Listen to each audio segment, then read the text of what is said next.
Hello everyone, welcome to another video. My name is Crypto David and today we are talking about Quant QNT. We are pumping within the bear market in fearful times. At first glance it makes zero sense at all, but when you realize what the project that Quant actually is, it makes a lot of sense. Title is Quant Supply Shock.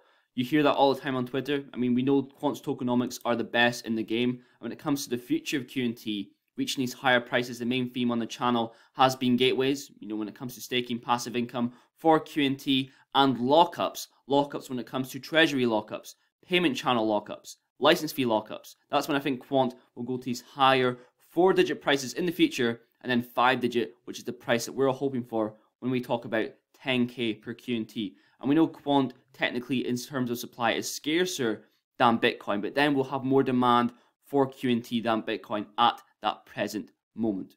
A lot of quantity today and a lot of market news also, so make sure to follow me on Twitter. Make sure you're also following me on TikTok for daily TikToks and daily uploads on YouTube and weekly uploads on QNT. So if it's your first time to the channel, please subscribe and leave a like down below. Without further ado, here we go. Okay, so if you've been keeping up with the channel, I've been talking about how we are not an utility-driven market, and prices right now for cryptocurrencies up until this point are based on hype and speculation of the utility that is about to kick in and is about to happen. And in Quant's case, it is definitely scarcity and the FOMO of missing out when it comes to how much Quant is left, the scarcity of the supply, and the low supply on exchanges and big players stacking up on QNT. I made a tweet here a couple days ago, or yesterday, sorry. 24-hour volume for QNT is up 190%. Big players are stacking up on QNT, even though the prices are later than they were a couple months ago. On the 24-hour volume on the 27th, is around 60 mil and pumping all the way up to 240 million. The question is, how many other Quant holders is there? How many are stacking up on QNT at this time with the fear of missing out on this project? Well, for a long time, I've been using CoinFi.com with 74,000 wallets. I've trusted this, but obviously Etherscan, which I obviously trust a hell of a lot more, is at 69,000 holders. So it makes you question, how accurate is CoinFi.com? Also, a big talk last year was a low supply in exchanges, 2-3%. That's still very, very low considering where it's been before.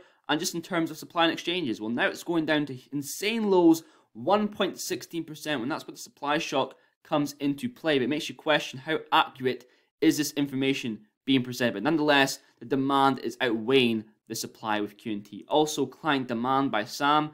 These clients are not small clients either. Just to give you a ballpark, in a previous company, our annual spend with Oracle was in the range of 200 million. There is big confirmed clients in the game. The majority of them aren't even live yet. They will not say they're affiliated with Quant because they're government-based, they're corporate-based. They don't want their competition knowing. And when it comes to enterprise clients, they will be buying QNT, knowing that QNT powers the Overledger network in sense of being a part of the actual services that they offer to the clients. If they pay in fiat, the treasury will convert it to QNT. Also, I love seeing XC and QNT being put together. XCC, Andre Kasmi and QNT, Andrew Carrier will discuss at Cybos, the biggest financial global conference powered by Swift. This is really bullish. They've both worked together, executives at Swift, where they both produced Cybos content. Had much fun. We are now both active in digital asset space. Probably nothing you don't want to miss. Cybos, a lot of valuable information within that. Also, Quant here, they're live at CordaCon 2022. This afternoon, we'll be bringing some live highlights from Gideon's session about the convergence of traditional and decentralized finance. Stay tuned. We can see Gideon and also Richard Crook of BCB Crypto. He founded Lab 577 back in 2018. It's mainly known for its platform, DASL, Digital Asset Shared Ledger. Further down on the thread, we can see in quotation marks, it takes half an hour to explain to someone what digital assets means, says Cortoni. We should distinguish digital securities versus crypto. Yes, we need that regulatory clarity. Hopefully we will get that after the case with Ripple and the SEC. We need to be aiming to invest in these regulatory compliant aimed sort of cryptocurrencies. Also, just a tech guy, you were warned. Gilbert Verdin here. Let me read this little paragraph. If I were an exchange right now, I'd be worried about my relevance in the near future. The regulation is there and it will be opened up in other jurisdictions. It takes little effort for an FMI or FI to add a digital asset to their asset classes for their retail, wholesale, and commercial customers. The Cowboy Exchange gravy chain has come to an end. What cryptocurrency do you know to be compliant, having 8 licenses within Liechtenstein? LCX. Out of the 8 licenses that they have, I think it's TT Exchange Service Provider. A lot of exchanges do not have that license, and you can guess what's going to happen when regulations finally kick in. I think I actually might buy some more LCX after making this video. Also, Panda back on track to hitting 100 QNT before it's all gone. Fair play, he's bought 2 QNT, and I gotta be honest, I haven't bought QNT in quite a while. I bought a boatload around $50 in my DCA method, and since we're going on an uptrend, I think I bought some around $70, $80, and I've kind of, held back. I've stopped buying QNT as much because we're going to the upside. I rotate my asset. I've seen this asset go to the upside, green candle, so okay, I'm going to rotate to HBAR or XAC, and those coins are not moving at all. I'm in a position right now where I can be picky for my quant because of the amount I have right now holding in my cold wallet. I'm perfectly okay if we never go to these lower prices and we go to the moon with that amount I have right now. I'm not being greedy beyond this point, but you want more QNT because you have higher goals, especially when you're comparing yourself to the rich list. And also see my quant being up in value compared to the dollar, the pound by buying these lower positions. Sure, it feels good, but I don't really care that much when I compare it to the dollar or the pound because it is unrealized gains. I don't plan on selling my QNT at all until these higher 5-digit prices, which I don't believe will happen for quite a long time. And when we finally have gateways out, that's when I'm going to hold the majority of my QNT for. So if we go $100, which I will believe will happen, contrary to the average quant holder's belief, I do believe we will see under $100 QNT again, and that's when I'll buy more QNT. Also, article by Quant, Martin Hargreaves, the benefits of CBDCs for consumers. CBDCs is a very controversial topic. A lot of people say it's for control, but when you look at countries, the inflation is crazy, like Turkey, Ukraine, Venezuela, is absolutely insane. I talked about in my last video. 2015, you had $1 million. Right now in Turkey, it'd be $140,000. Venezuela, your 1 million would be $2 worth. Your 1 million. It's absolutely insane. The inflation in these countries.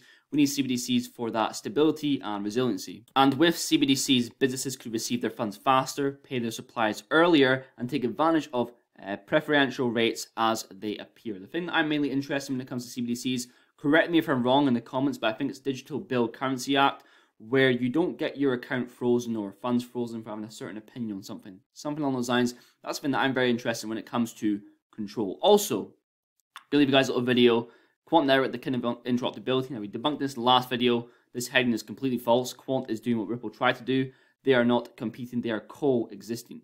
And remember that XRP is a settlement token / bridge currency. And that will be pretty much it for today's video. It's a very weird time in the market because we are in a bear market, but we're obviously waiting for the clarity of the suit going to end for XRP. And XRP will pump, in my opinion, not these crazy high prices that people are calling for, but I think $10 per XRP is a very, very good amount to aim for after suit. And the question is, will these utility-based assets follow with that regulatory clarity? Will Quant follow? Will all these assets I talk about follow suit?